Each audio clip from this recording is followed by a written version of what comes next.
Selamat pagi, salam sejahtera untuk kita semuanya. Assalamualaikum warahmatullahi wabarakatuh. Ya, saudara-saudara, ini sudah hadir beberapa orang yang ada di dalam Zoom ini ya. Ada itu 14 orang ya. Ada Ahmad Adum, ada Salmatun ya, ada siapa aja ini ya.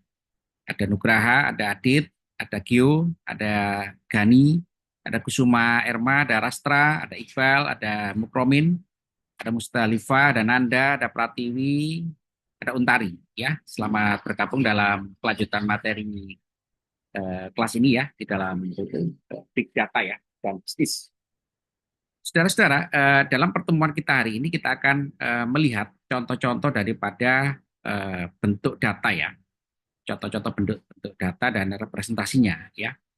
Nah, ini nanti materi ini akan saya share kepada Anda dan juga nanti ada tugas ya yang nanti akan Anda kerjakan sebelum atau juga barengan dengan UTS waktu mengumpulkannya ya. Jadi nanti ada tugas, nanti Anda kerjakan dikumpulkan bersamaan dengan UTS ya. Nah, saudara-saudara, big data ini kita lihat ya apa tipe-tipe data yang biasanya diolah dalam bisnis ya. Jadi data itu di era sekarang ini sudah menjadi Nah, itu angin. monetisasi kan atau juga menjadi kapitalisasi dari Ini suatu kotor kamarnya. Saya unit kalau makan bisnis lewat putih juga atau di lembaga sana. bisnis ya. Nah, saudara-saudara, big data gitu kan itu memiliki fungsi juga analytics ya. Jadi data itu eh, itu kita sajikan dalam bentuk visualization of information ya atau itu visualisasi informasi yang itu dilengkapi dengan analitik ya. Sehingga data itu Tidak menceritakan suatu kinerja ya, kemana? menceritakan performansi dari perusahaan. Yang tentu performansi perusahaan itu adalah perusahaan untuk mengejar target atau mengejar output. Nah, disitulah bagaimana perusahaan itu bisa mengetahui performansinya dalam mengejar target. Tentu dia butuh alat ukur. Nah, alat Tidak ukurnya pernah. apa? Alat ukurnya adalah bersumber dari big data. Nah, bagaimana cara ngukurnya? Cara ngukurnya adalah dengan analitik. Nah, bagaimana cara menyajikannya? Menyajikannya dalam bentuk visualisasi ya atau juga informasi. Jadi visualisasi ini bentuknya adalah grafik ya. Tentu Anda semuanya pernah membuat grafik ya. Coba saya tanya kepada Anda gitu, pernah nggak membuat grafik plot di Excel? Siapa yang pernah bikin grafik di Excel atau Mas ini. halo, Pernah, Pak. pernah kan ya? Nah, pasti pernah gitu ya. Jadi Excel itu salah satu contoh yang nanti bisa kita gunakan ya kan untuk menyajikan data secara visual, grafik, hubungan antara X dan Y dalam satu fungsi. Baik itu fungsi itu linier atau fungsi itu kurva atau fungsi itu non linier ya. Jadi fungsi itu memiliki suatu gambaran hubungan antara variabel yang menghasilkan konsep input dan output seperti itu ya. Nah, saudara-saudara, mari kita lihat ya. Nah, data ya kan sebagai contoh sebelah kiri ini gitu kan, dia belum bisa kita artikan apa-apa ya. Ini raw data ya kan, data mentah ini dia belum ada informasinya ya. Jadi informasi itu menggambarkan ciri khas daripada suatu data ya. Begitu data itu mau kita olah di dalam apa itu big data ini ya, tentu harus kita identifikasi, harus kita clustering. Nah, itu baru muncul yang namanya informasi. Jadi dari raw data menjadi informasi ini butuh pengolahan pengolahan ya menggunakan metode-metode yang ada ya. Kemudian keterkaitan antara data satu sama lain karena adanya informasi itu berarti adalah knowledge ya. Jadi ada hubungan antara data satu dengan data yang lain yang membentuk suatu konsep fungsi itu berarti ada namanya korelasi atau juga relasi ya hubungan data. Jadi hubungan data ini mengakibatkan adanya suatu pengetahuan ya. Jadi contohnya adalah data penjualan dengan data marketing. Ya, data penjualan dan marketing ini satu data. Dia adalah big data misalkan ya. Datanya kenapa disebut big data? Karena waktunya panjang. 5 tahun data penjualan, 5 tahun data marketing. Nah, gitu ya. Kita pisahkan menjadi informasi ada dua data tadi itu ya. Kemudian ada hubungan. Nah, ada hubungan itu mencerminkan adanya suatu pengetahuan. Nah, gitu kan. Kita sudah dapat mendapatkan hubungannya ya.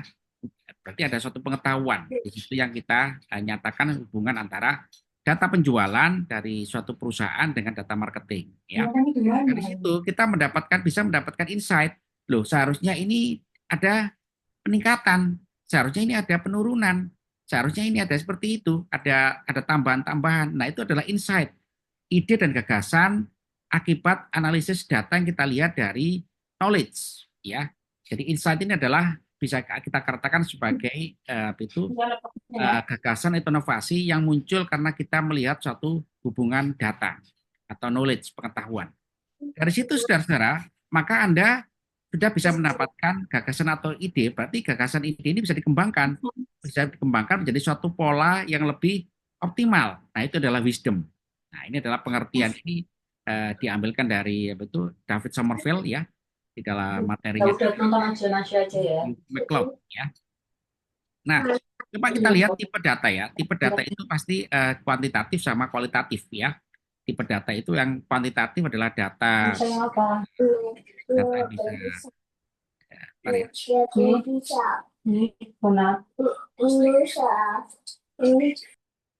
Ya. Tipe data ini saudara-saudara kan bisa kita pahami sumbernya adalah sebagai berjenis kuantitatif, ya, numerik, ya, bisa jadi numerik atau bersifat ya, number, ya. Kemudian juga ada kualitatif, deskriptif, ya. Dua data ini saudara-saudara, ya kan, eh, bisa kita katakan sebagai data yang itu menjadi subjek utama untuk kita olah, ya. Jadi kalau tipe data kuantitatif ini adalah terukur, ya, kemudian dikumpulkan dalam waktu tertentu atau kurun waktu tertentu, kan, dan dia juga bisa kompleks, ya. Kompleks itu adalah itu melibatkan data-data eksternal atau juga kombinasi antara dengan data-data yang lain, ya. Dia bersifat itu close ended, ya. Nah, data itu bersifat tadi, ya, dia sebagai hubungan suatu proses input dan output gitu kan yang itu fix, ya. Nah, jadi menggambarkan suatu realita hubungan antara uh, input dan output, ya. Nah, berbeda dengan kualitatif. Kalau kualitatif itu adalah unlimited, dia deskriptif, dia meng-uncover, ya, atau menyimak, ya, atau menyingkap suatu informasi di balik hubungan antara input dengan output. Nah, itu kualitatif, ya. Dia gitu kan bisa itu diperoleh dari observasi gitu kan dalam waktu kurun yang tidak pendek, ya, panjang, ya. Kita bisa mengatakan bahwa performance ini naik atau memiliki kecenderungan naik atau memiliki kecenderungan turun karena datanya adalah time series yang panjang. Jadi kalau misalkan Anda mengevaluasi suatu kinerja, nggak mungkin Anda mengevaluasi dalam waktu kurun yang pendek. Harus ada data yang representatif yang itu menunjukkan satu proses yang bisa dikatakan ideal, ya. Sebagai contoh gitu kan, perusahaan punya target menaikkan volume penjualan. Nah, berarti kan data penjualannya nggak mungkin kita sajikan atau kita analisa data satu hari. Data itu harus kita sajikan dianalisa dalam bentuk trend time series yang representatif daripada kerja marketing, ya, untuk memasarkan satu produk. Nah, itu saudara-saudara berarti apa? Ya, pengumpulan data ini kan diamati dalam waktu tertentu, ya, yang menunjukkan fokus grup, ya, kemudian mencerminkan atau mewakili dari suatu proses yang relevan seperti itu, ya. Dia open ended, ya, dia membuka diskusi untuk analitik dari data yang kita peroleh, ya. Nah, big data saudara-saudara tentu sangat besar sekali, ya. Big data ini tidak big data ini disebut data yang besar karena kompleksnya, ya. Data itu banyak dan kompleks. Kompleks itu artinya memiliki relasi atau hubungan dengan data satu dengan data lain, ya. Bahkan dia juga bisa kita artikan, bisa kita sandingkan dengan data eksternal, ya, yang mungkin tidak ada hubungannya tapi ada korelasinya, ya, nanti kita tunjukkan, ya. Dan big data ini kan melibatkan processing, analisis, dan storage teknik, ya. Ya, jadi big data ini membutuhkan pengolahan, ya, membutuhkan analisa, ya kan, membutuhkan juga penyimpanan yang itu sangat canggih, ya, atau bisa dikatakan sangat modern seperti itu, ya, dibandingkan dengan data-data yang tradisional, ya. Waktu kalau Anda itu ini bisa kita artikan, ya. Waktu Anda itu menggunakan Excel, ya, Anda bisa memplotting suatu grafik, ya, baik grafik itu bentuknya adalah hubungan suatu garis, suatu fungsi, ya, dalam bentuk scatter, ya, dalam bentuk katakanlah histogram, dalam bentuk pie chart, ya, dalam bentuk supply gitu kan, kemudian dalam bentuk yang lain-lain gitu kan. Nah, data itu adalah bisa kita katakan data yang relatif kecil karena dia belum dikatakan analitik. Dan plot-plot grafik yang pernah kita lakukan dengan aplikasi Excel atau yang sejenis ya itu statik ya. Statik karena belum adanya analitik yang disematkan dalam data tadi itu. Sehingga untuk menguncover atau untuk menyingkap informasi di balik grafik tadi itu kita nggak bisa, kesulitan ya. Kesulitan. Kita hanya bisa mendapatkan informasi naik turun aja. Kalau kita menggunakan Excel itu kan kita hanya bisa mendapatkan informasi itu ya, naik turun, udah selesai. Tapi untuk menguncover information ya yang bersifat kualitatif tadi yang saya sebutkan ya, yang itu adalah unlimited, itu tentu adalah butuh metode yang namanya big data dan business intelligence ini seperti itu ya. Nah, saudara-saudara, nah big data itu memiliki suatu ciri ya dari sisi volume ya, volumenya itu sangat besar ya. Volumenya itu karena dia menunjukkan output hubungan antara input dengan output representasi proses gitu kan yang itu time series ya dalam kurun waktu yang sangat panjang ya. Tidak mungkin data itu bersifat harian, data itu bisa tahunan, bahkan juga bisa puluhan tahun. Bahkan juga ada pernah penelitian itu data itu disajikan dalam ratusan tahun ya, ratusan tahun gitu kan mengenai kondisi perekonomian suatu negara. Nah, itu salah satu contoh datanya besar. Nah, jadi dari sisi big data kan volume ya, volume gitu kan. Kemudian dari sisi kecepatan ya, data data itu mengalir dengan sangat cepat ya. Data mengalir sangat cepat karena di situ ada konsep, apalagi ada konsep itu yang kita katakan sebagai itu ini ya, data-data itu IoT ya. Data penjualan itu bisa kita peroleh secara real time operation ya. Jadi kalau misalkan gitu kan suatu perusahaan kepingin melihat penjualannya gitu kan, di mana penjualan kan sekarang sudah relatif online semuanya ya, baik toko manual maupun juga toko online itu semua sudah terhubung dengan data ya, sehingga kita bisa melihat ya performansi kecepatan data stream itu dengan sangat cepat sekali. Dan itu data itu dari berbagai sumber ya, sehingga bisa kita artikan kecepatan data itu juga memiliki dimensi yang sangat penting di dalam big data. Kemudian yang ketiga adalah variety. Ya, variety adalah itu ini ya, itu variansi ya, variansi perubahan-perubahan data. Dari data-data tadi sudah saudara yang tidak terstruktur ya dari katakanlah dari itu sosial media ya, dari teks, dari audio, video itu kan juga memiliki suatu informasi yang mau kita uncover ya atau mau kita singkap ya. Jadi ciri daripada big data ini kan dari volume, velocity, variety gitu kan. Kemudian juga ada satu lagi dimensi veracity ya sebetulnya ya. Ini ada yang kurang, seharusnya 4 dimensi daripada big data ya. Volume, velocity, variety, dan veracity ya. Jadi itu kalau veracity ini adalah bisa kita artikan sebagai frekuensi ya, frekuensi kemunculan suatu data ya. Nah, big data ini saudara-saudara bisa kita artikan secara fisik gitu kan. Itu adalah dari sisi skala ya, dari sisi itu kepastian datanya gitu ya. Oh ini ya veracity ya, uncertainty of data ya betul ya. Jadi ini lengkap ya. Ini lengkap ya apa itu dimensi daripada big data ya. Jadi ada volume ya, ada velocity ya kan, ada apa itu verity ya, ada value, ada veracity. Nah, ini lengkap ya. Jadi apa itu big data di era zaman sekarang ini sudah paling tidak 5 dimensi ini ya. Yang paling penting yang mana? Yang paling penting ujungnya adalah nanti ini value, ya value of data, ya. Jadi dari volume, velocity, verity, veracity itu ujungnya adalah bagi perusahaan itu adalah value ini, ya, atau nilai dari suatu analisa suatu data, ya. Nah, tadi ya kita bicara volume, berarti skala data itu untuk big data kan sudah sangat besar sekali, ya. Data itu mencerminkan daripada proses atau kinerja dari suatu unit bisnis atau perusahaan yang itu ukurannya adalah terkait dengan proses bisnis kan.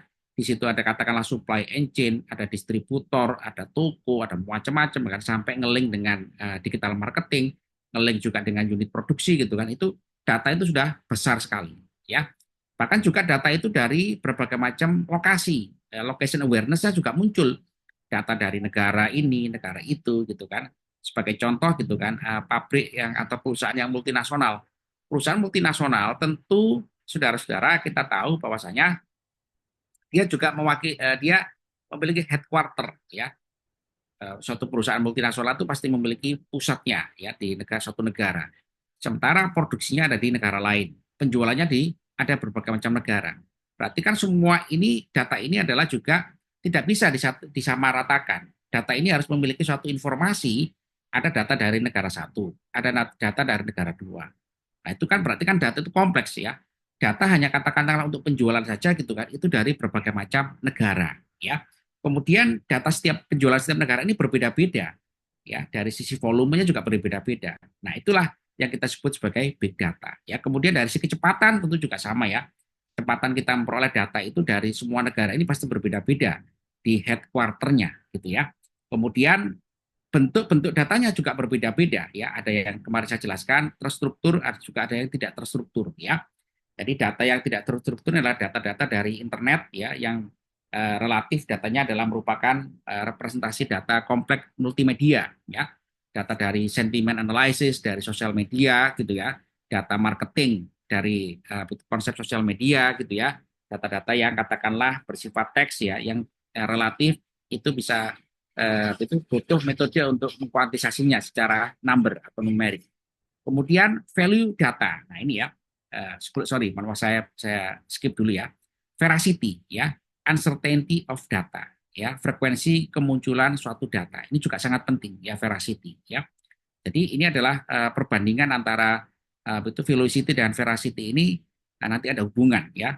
Karena itu nanti itu data itu bisa volumenya besar atau kecil gitu tergantung apa? Tergantung dari velocity sama veracity ini. Ya, frekuensi kemunculan satu data ya. Kemudian ditambah lagi dengan tambahan struktur yang verity tadi ya. Sehingga dari 4 komponen tadi itu atau 4 dimensi itu adalah akhirnya kita bisa meng-create value suatu data. Kalau perusahaan itu bisa mengkapitalisasi data-data yang tidak terlihat seperti ini, saudara-saudara, nilai perusahaan itu semakin tinggi. Karena apa? Menampilkan portofolio digitalnya. Ya, perusahaan itu, Pak, ini loh, Pak, data penjualan saya kan, itu prospektif. Nah, kita ngomong prospektif, satu kata, tapi itu harus butuh bukti yang sangat besar sekali. Nah, ini dengan cara kita mengolah big data ini. Ya, ada pertanyaan, saudara-saudara? Halo? Belum, Pak. Nah, data itu dalam big data, ya kan, dalam zaman sekarang itu bukan lagi ukuran gigabyte, ya, tapi sudah zettabyte, ya. Zeta itu berarti 10 pangkat berapa itu ya? Nah, sebenarnya ini peta ya, masih petabyte ya. Di atasnya tera itu kan, kalau tera 10 pangkat 12 ya kan. Di atasnya tera itu adalah peta 10 pangkat 15 ya. Di atasnya apa itu peta zeta ya. 10 pangkat berapa? 18 ya. Jadi 10 pangkat 18 ini itu sudah nggak karu-karuan data itu ya. Data itu sangat besar sekali. Ketika itu sementara gitu kan populasi penduduk bumi itu adalah kisaran 7 miliar ya. 7 miliar gitu kan. Ada informasi yang terakhir yang pernah saya baca di tahun 2024 ya yang menggunakan HP itu atau smartphone kurang lebih adalah eh, berapa ini? 6 miliar orang ya. Jadi 6 miliar orang itu menggunakan smartphone. Kalau dia menggunakan smartphone, ada kemungkinan dia terkoneksi dengan internet. Ya, karena kan belum tentu yang menggunakan smartphone ya itu terkoneksi dengan internet. Ya, jadi data-data ini saudara-saudara menghasilkan data yang sangat besar sekali, yang ukurannya pun yang kita nggak mengira gitu kan bentuk daripada storage-nya ya, daya betul device yang digunakan untuk menampung data ini. Ya, jadi data ini kalau bisa kita betul hitung ya dari sisi volume skalanya itu sampai itu berapa? 2,5 quintillion bytes ya. Ini berarti ya bisa kita artikan ya kan itu di atas triliun gigabytes seperti itu ya. Dan data itu per hari, bahkan kalau itu per tahun, gimana cara nyimpennya? Nah, gitu ya. Ini itu biarkan itu urusan orang-orang ilmu komputer ya. Urusan kita kan bukan di situ. Urusan kita ini bagaimana cara kita mengolah data ini menjadi suatu value ya. Nah, saudara-saudara, kita paham bahwasanya data itu sudah sangat fantastis ya, sehingga kalau kita lihat dengan tantangan volume data seperti ini secara pengolahan dan juga secara penyimpanan, tentu metode komputasi secara biasa tidak akan bisa menampung. Sehingga apa? Sehingga provider-provider seperti Google atau seperti juga perusahaan-perusahaan cloud ya kan itu menggunakan teknik yang namanya gitu kan itu quantum computing ya untuk menyimpan data ini dan juga mengolah data ini secara cepat seperti itu ya. Kemudian saudara-saudara, oh ini tadi ya, ini itu contoh-contoh daripada representasi data ya yang sudah sangat besar sekali ya. Ini hanya sebagai tambahan pengetahuan aja gitu kan yang menggambarkan bahwa kita ini di era big data ini gitu kan mengolah data yang sangat besar sekali ya. Nah, pertanyaan saya adalah kenapa kalau kita apa itu mau mengolah data ini menjadi suatu value bisnis gitu kan, data itu harus besar ya. Jadi itu coba Anda pikirkan gitu kan, Anda renungkan gitu ya. Kenapa kok datanya nggak kecil ya? Ya. Jadi kalau kita lihat saudara-saudara, data itu bisa kita tujuan kita mendapatkan data itu kan mendapatkan pengetahuan ya. Dari data menjadi informasi, informasi menjadi pengetahuan, dari pengetahuan menjadi gagasan ya. Jadi kalau kita lihat saudara-saudara, kenapa kita membutuhkan data yang banyak ya? Yang itu implikasinya adalah data itu besar. Karena kita kepingin mendapatkan informasi yang akurat. Dan informasi yang akurat sumbernya tidak satu, sumbernya banyak sekali. Kalau kita mengambil keputusan hanya dari satu sumber, itu nggak akan akurat. Banyak sekali kesalahannya. Sehingga data itu sumbernya harus banyak. Ya, sumbernya harus selain juga memiliki setiap data itu harus memiliki integriti ya, validitas ya. Jadi data itu juga sumbernya harus banyak supaya kita bisa melakukan analisa secara komprehensif ya. Jadi tujuan daripada data yang banyak ini bukan untuk gagah-gagahan ya, bukan untuk menunjukkan kemampuan daripada satu sistem, bukan. Tapi tujuannya adalah untuk menguncover, menyingkap informasi yang akurat. Tentang apa? Tentang performansi dari suatu bisnis. Nah, seperti itu ya. Agar apa? Agar perusahaan itu bisa menyajikan portofolio intangible-nya ya, kekayaan datanya itu menjadi satu data yang prospektif. Sehingga orang itu kalau mau invest ya, mau mau beli saham ya, dia punya kekuatan portofolio digitalnya seperti ini ya. Oke. Oke, saudara-saudara, saya lanjutkan ya. Jadi streaming velocity ya. Data itu mengalir terus ya. Data penjualan gitu ya. Data penjualan itu kan nggak pernah berhenti karena di dalam ilmu bisnis kan ilmu supply and demand gitu kan. Konsumsi manusia itu nggak akan berhenti ya. Jadi kalau kita lihat saudara-saudara, manusia itu ya kan sebagai konsumen itu nggak akan berhenti untuk melakukan yang namanya aktivitas perekonomian. Nah, gitu ya di dalam ilmu ekonomi yang Anda pelajari di manajemen kan gitu ya. Jadi eh, aktivitas perekonomian itu nggak berhenti ya walaupun puasa itu gitu kan orang jual gorengan itu kan malah banyak gitu kan itu salah satu contoh gitu kan aktivitas perekonomian gitu kan tidak berhenti ya sehingga apa saudara-saudara sehingga itu kan dari aktivitas perekonomian gitu kan ya data itu banyak mengalir terus gitu kan yang itu harus kita tampung ya di dalam konsep atau arsitektur big data itu ya sehingga kita bisa lihat saudara dan satu orang gitu kan satu orang melakukan aktivitas gitu kan di dalam transaksi ekonomi tidak satu ya tidak satu dan juga banyak sekali jadi dari satu orang aja gitu kan aktivitas perekonomian yang mau kita rekam yang mau kita dapatkan datanya itu sudah banyak sekali. Nah, itu berarti kan apa? Data itu doubling, ya data itu meningkat berlipat-lipat nah, ya, dalam skala yang sangat besar sekali. Sehingga ini juga menjadi tantangan ya, bagi orang-orang ilmu komputer gitu kan. Bisa nggak saya mengumpulkan data gitu kan, 6 miliar orang pengguna handphone ya kan, melakukan aktivitas perekonomian, semuanya terekam. Ya. Itu baru orang ya, belum entitas toko, ya toko-toko online.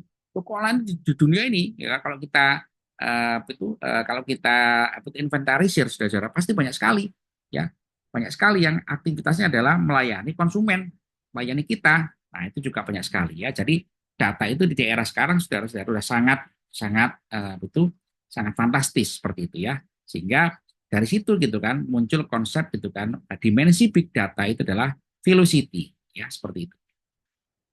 Ini salah satu contohnya kan data itu mengalir dari berbagai macam sumber ya akibat aktivitas perekonomian manusia seperti itu ya. Oke, variety ya. Variety adalah itu perbedaan data ya. Jadi atau bisa kita katakan sebagai variansi ya. Pola-pola perubahan ya. Data itu berubah data itu nggak ada yang pasti, ya. Data itu dalam di realnya, dalam faktanya gitu kan, data itu tidak ada konstan, ya. Dia memiliki suatu variasi, ya, variasi yang bisa kita katakan sebagai alamiah data, ya. Sehingga apa saudara-saudara, data itu ya harus kita pelajari. Data itu berubah, ya. Data itu berubah sehingga kita perlu perlu satu pendekatan, satu konsep approximation. Pak, datanya ini distribusi normal, walaupun faktanya tidak mencerminkan distribusi normal secara akurat, ya, tapi sebagai pendekatan boleh, ya. Pak, datanya ini segitiga, Pak. Nah, seperti itu ya, itu boleh, ya. Jadi apa juga pendekatan itu approximation, ya. Itu boleh keliru, boleh salah. Yang penting adalah ada justifikasi berapa kesalahan yang bisa diterima, seperti itu, ya. Jadi dari varietas atau perbedaan-perbedaan data ini, saudara-saudara, itu memang tugas kita, ya, untuk menerjemahkannya menjadi konsep analisa supaya apa itu data itu memiliki value ekonomi tadi, itu tujuannya. Jadi dari 5F, 5V tadi itu ya, itu ujungnya adalah value of data, ya. Kenapa data itu memiliki suatu value yang tinggi? Karena analisanya, ya. Analisanya tepat, ya. Pak, ini menurun, Pak, ini meningkat, Pak, ini itu perlu penanganan, Pak, ini katakanlah perlu pendalaman di unit ini, unit itu, Pak, di negara ini, Pak. Nah, seperti ya. Jadi itu betul yang disampaikan itu ungkapan, ya, bahwa itu picture paint a thousand word, ya. Gambar itu mengungkap, ya, 1.000 makna. Memang betul. Kalau kita melihat data itu, saudara-saudara, itu data itu memang memiliki informasi, ya, walaupun dia mencerminkan hubungan antar variabel. Sehingga apa? Sehingga itu menjadi satu konsep pengembangan bisnis, ya, strategi gitu kan, untuk mengatasi permasalahan-permasalahan yang ada di dalam representasi data atau grafik tadi itu, gitu ya. Jadi selanjutkan, ya kan. Jadi itu bentuk data, ya kan, itu zaman dulu gitu kan, itu masih number, ya.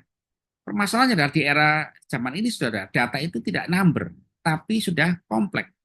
Data itu teks, data itu sosial media, data itu berupa impresi, ya, atau juga review, ya. Jadi kan kalau kita lihat itu kan data itu produk itu sekarang direview, tempat aja direview. Nah, review-review itu adalah kualitatif semua, tidak ada yang number, ya kan. Kita menerbitkan review, oh, restorannya enak, restorannya bagus, ya, bintang 5, bintang 4. Nah, itu kan semua harus kita uncover, ya, menjadi suatu representasi suatu data. Ya, boleh number, boleh juga katakanlah kualitatif seperti itu, ya. Jadi ini juga akhirnya apa, menghasilkan data yang sangat besar, ya, karena apa? Karena pengguna sosial media juga tidak sedikit, ya, untuk mereview suatu produk seperti itu, ya. Veracity, ya, ketidakpastian suatu data, ya, atau frekuensi data, munculnya data. Ini juga menjadi suatu struktur, ya, big data gitu kan, bahwa itu frekuensi dari kemunculan satu data itu menjadi suatu pertimbangan gitu kan, mengenai validitas atau integritas suatu data. Nah, ini ya. Jadi kalau kita sudah punya konsep big data dalam perusahaan kita gitu kan, lengkap gitu ya, mulai daripada ukurannya, ya, volume, ya, ukuran volume, ya, kemudian variety, veracity, ya, kecepatan, ya kan, berarti kita sudah siap-siap untuk mengolahnya menjadi value atau nilai ekonomis seperti itu, ya. Oke. Ada pertanyaan, saudara-saudara, silakan, ya. Nah, data itu harus asli, ya, asli, bersumber dari pusat, bersumber dari tempatnya, ya. Data itu origin, tidak boleh data itu dibuat-buat, ya, atau fake, ya. Jadi origin, ya, dan data itu autentik, ya, apa adanya, ya. Kemudian data itu trustworthiness, ya, memiliki, dapat dipercaya. Dan data itu komplit, utuh, ya, nggak boleh data itu tidak komplit, ya.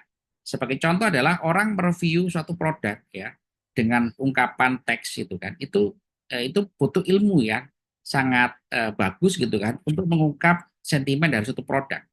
Kan sering ya kalau kita lihat di sosial media kan, orang mereview suatu produk gitu kan, selama 1 jam, ya, mereview produk gitu kan, atau berapa menit, ya kan. Nah, ujungnya apa ini? Ujungnya apakah produk itu direkomendasikan atau tidak? Nah, akhirnya apa, saudara-saudara, itu juga menimbulkan kompleksitas, ya, menimbulkan kesulitan di dalam apa? Completeness, ya, itu kelengkapan atau itu keutuhan, ya. suatu data. Nah, data itu memiliki integriti kan pasti ya, data itu harus bisa diartikan data itu valid ya. Data itu tidak dibuat-buat ya, integriti. Benar memang bersumber dari orang yang mereview ya, tidak mengada-ngada seperti itu ya. Jadi itu uh, trustworthiness ya kan atau juga sumber data ya kan. Itu semuanya harus kita pastikan gitu kan memenuhi lima aspek ini ya. Origin asli bersumber lah ya, kemudian authenticity ya apa adanya ya, kemudian bisa dipercaya, komplit utuh dan memiliki integrity ya, data itu tidak dibuat-buat seperti itu. Oke, halo saudara, halo. Iya, Ya, Pak. Pak. Nah, oke ya, tadi kalau ini udah merasa terangkan ya, udah pernah saya jelaskan ya kan. Nah, sekarang mari kita lihat contoh daripada big data yang disajikan dalam bentuk konsep bisnis intelijen ya.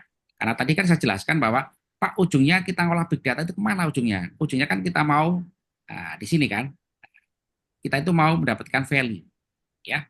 Supaya kita bisa mendapatkan value ya, maka kita harus bisa menyingkap ya, menguncover daripada informasi, pengetahuan dan informasi dari data tadi itu. Nah, apa toolsnya, metodenya? Toolsnya adalah bisnis intelijen. Nah, gitu ya, supaya itu menjadi kapitalisasi dari suatu data. Saya mau tunjukkan satu materi lagi ya, saudara-saudara ya. Contoh daripada eh, konsep bisnis intelijen yang digunakan untuk mengolah data. Ya, nah, tentu Anda sebagai seorang ilmu manajemen gitu ya, itu Anda memang tidak saya tugaskan nanti untuk mengolah menggunakan konsep ilmu komputer ya, tapi Anda di level user ya, di level user ya kan, to uncover the information ya, seperti itu. Nah, saya tunjukkan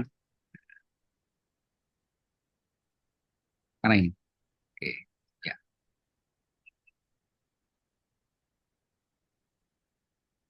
Kelihatan saudara-saudara? Kelihatan ya? Kelihatan, Pak. Nah, Kelihatan, Pak. ini adalah salah satu contoh data.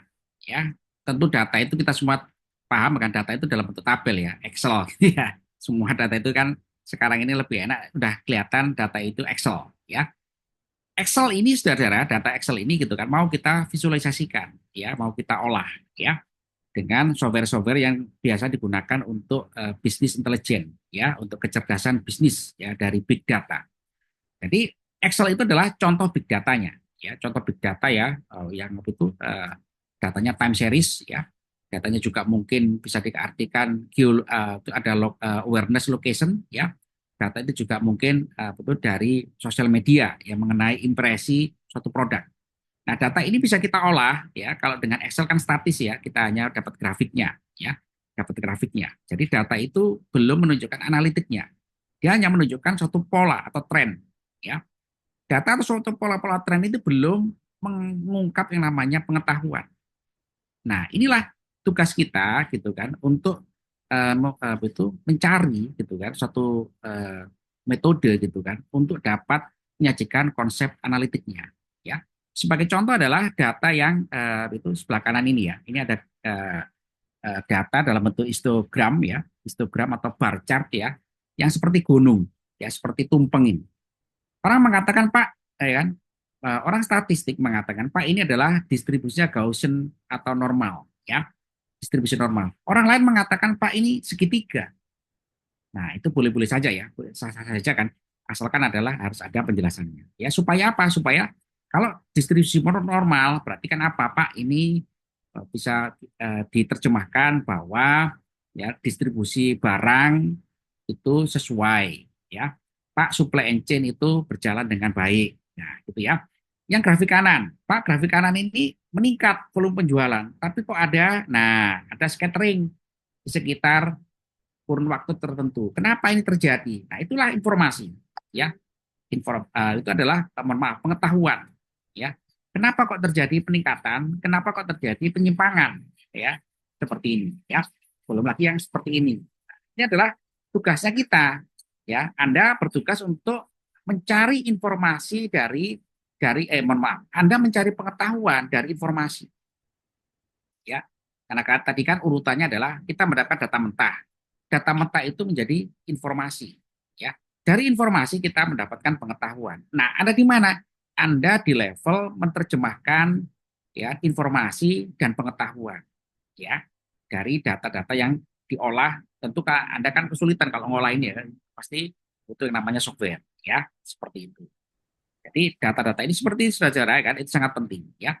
Pak, ya kan, kita mendapatkan data histogram bar chart dalam waktu 4 tahun, 91, 92, 93, 94, ya. Ini polanya seperti apa? Oh, polanya dengan metode matematik ya kan diperoleh itu kurva, ya. Kurva positif, ya. Kurva positif ini berarti ada titik kenapa ini terjadi penurunan? Kenapa startnya mulainya ada seperti ini? Seharusnya kan ini lebih ke bawah, ya. Nah, ini sebagai pendekatan tentu adalah boleh ya sebagai pendekatan ya yang itu punya reasoning, ya punya suatu dasar, ya. Kemudian peak-nya kapan? Ya peak-nya. Berarti kalau kita bicara peak, di sini ada garis putus-putus. Ya peak-nya adalah apakah ini menuju ke atas terus, apakah dia akan stagnan, apakah dia akan ke bawah atau landai, ya seperti ya. Dia akan terus ke bawah, apakah landai, apakah ke atas. Nah itulah fungsi daripada Anda ya untuk bisa menafsirkan data ini. Berarti kalau Anda sudah di level interpret menafsirkan, Anda itu sudah dapat pengetahuan ya pengetahuan. Jadi awalnya grafik ini sudah secara bar chart per tahun. Tapi dengan Panas nggak? metode matematika, statistika, ya teknologi informasi, maka kita mendapatkan polanya adalah kurva meningkat positif, ya. Nah, kemudian kita berarti apa? Kita dapat informasi dari data dengan metode yang kita ketahui, ya kita dapat informasi. Dari informasi mau kita tingkatkan menjadi pengetahuan yang menjelaskan tentang data ini. Nah, itulah Anda tugasnya di sini ya. Jadi di dalam konsep big data ini dan bisnis gitu ya, Anda itu di level bisa menjelaskan big data ini. Ya, itu ya saudara ya. Halo, halo. Siapa? Siapa? Ya, jadi Anda kalau Anda saya berikan tugas merancang pengolahan data seperti ini kan, pasti Anda akan kesulitan karena ini apa itu banyak sekali bidang ilmu yang terlibat ya. Walaupun juga bisa dengan Excel yang paling mudah ya. Pak, saya begini grafik 3 dimensi. Wah, bagus. 3 dimensi ya. Misalkan data volume penjualan ya kompleks ya, datanya kompleks ya. Volume penjualan yang itu time series ya. Kemudian juga datanya bisa kita bikin dari berbagai macam sumber yang lain ya, yang itu memiliki suatu korelasi.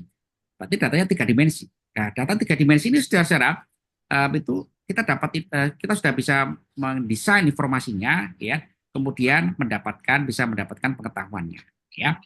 Data juga bisa dalam bentuk kontur ya, topografi. Nah, ini sebelah kanan adalah dalam bentuk kontur topografi gitu kan. Tapi ini relatif jarang kalau dalam dunia bisnis ya.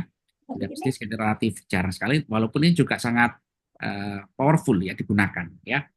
Nah, sebagai contoh begini saudara-saudara ya. Kenapa sih orang itu butuh visualisasi? Ada bisa menjawab, membantu diskusi saya? Kenapa ke orang itu lebih mudah data visual dibaca dibandingkan dengan data yang tabel seperti ini? Halo, Masukin. Lebih mudah dipahami. Masukin. kenapa? Lebih mudah. Mungkin Ya, ya, Enggak. ya. Kenapa saudara? Kenapa orang itu lebih mudah eh, mendapatkan informasi Benar, pengetahuan secara visual? Ya, benar. Masukin. ya. Kenapa? Sebagai contoh begini kan, kalau Anda ke toko online mencari suatu produk, Anda melihat gambarnya apa melihat speknya? gambar dulu, Pak. Nah, betul gambar dulu, ya. Itu salah satu contoh gitu kan, cara kerja kita manusia, secara psikologis ya, kita itu lebih dominan itu untuk melihat suatu produk ya, mengambil keputusan itu by visual ya. Sebagai contoh lagi gitu kan, Anda kalau mau naik gunung ya, Anda baca cerita gunungnya apa melihat melihat foto gunungnya? Ya, Foto gunungnya dulu, Pak. gunungnya. Akhirnya apa kan? Timbul kok gampang ya gitu ya. Pasti ada perasaan oh ternyata gampang kok ini kan. Walaupun nanti kalau naik gunung itu sangat susah payah ya. Nah, itu salah satu contoh gitu kan, Pak. manusia itu memiliki kecenderungan ya untuk mengambil keputusan dengan mudah karena visual ya, karena visual ini ya. Jadi misalkan gitu kan Anda berjalan nih gitu kan di pinggir jalan melihat es krim, oh, kondisi panas, waduh langsung haus gitu kan, langsung keputusan, oh, udah langsung beli. Nah, itu salah satu contoh gitu karena pentingnya itu visualisasi ya. Tapi beyond this visualization ya itu adalah ada yang namanya analitik ya.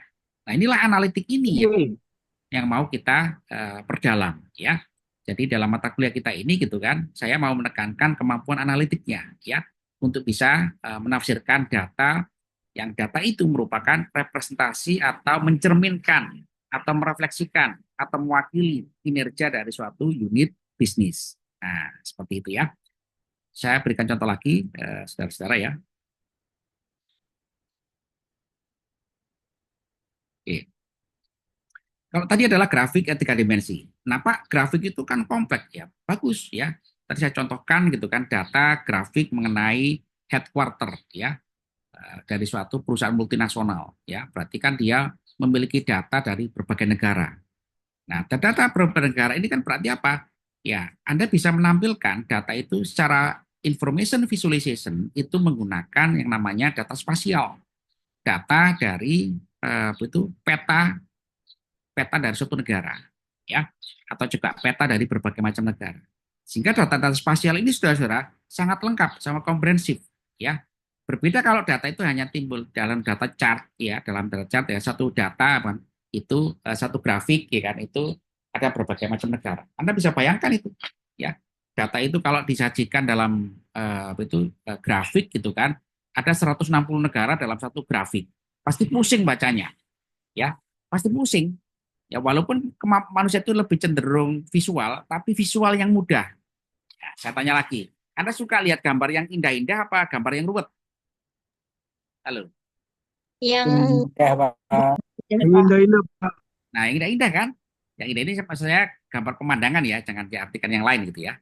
Pemandangan, gunung gitu kan. Kalau kita jalan itu kan, waduh, bagus banget ya areal persawahannya, gunungnya itu kan langsung timbul itu ide, gagasan gitu ya. Saya mau ke sana ah. Nah, gitu kan. Ya, berbeda kalau misalkan ya kan itu gambarnya ruwet, ya ruwet gitu kan, itu Anda nggak bisa mengambil keputusan, nggak ada impresi, nggak ada yang namanya inspirasi. Nah, inilah saudara-saudara gunanya daripada ilmu bisnis intelijen dan big data ini gitu kan, untuk dalam arti menyajikan data itu juga ada ilmunya ya di dalam bisnis intelijen ya. Di dalam apa itu paper ini gitu kan nanti ada penjelasan gitu kan konsep-konsep menyajikan data secara visual ya. Data itu berarti kalau kita sajikan secara visual gitu kan dalam bentuk peta gitu kan itu informatif.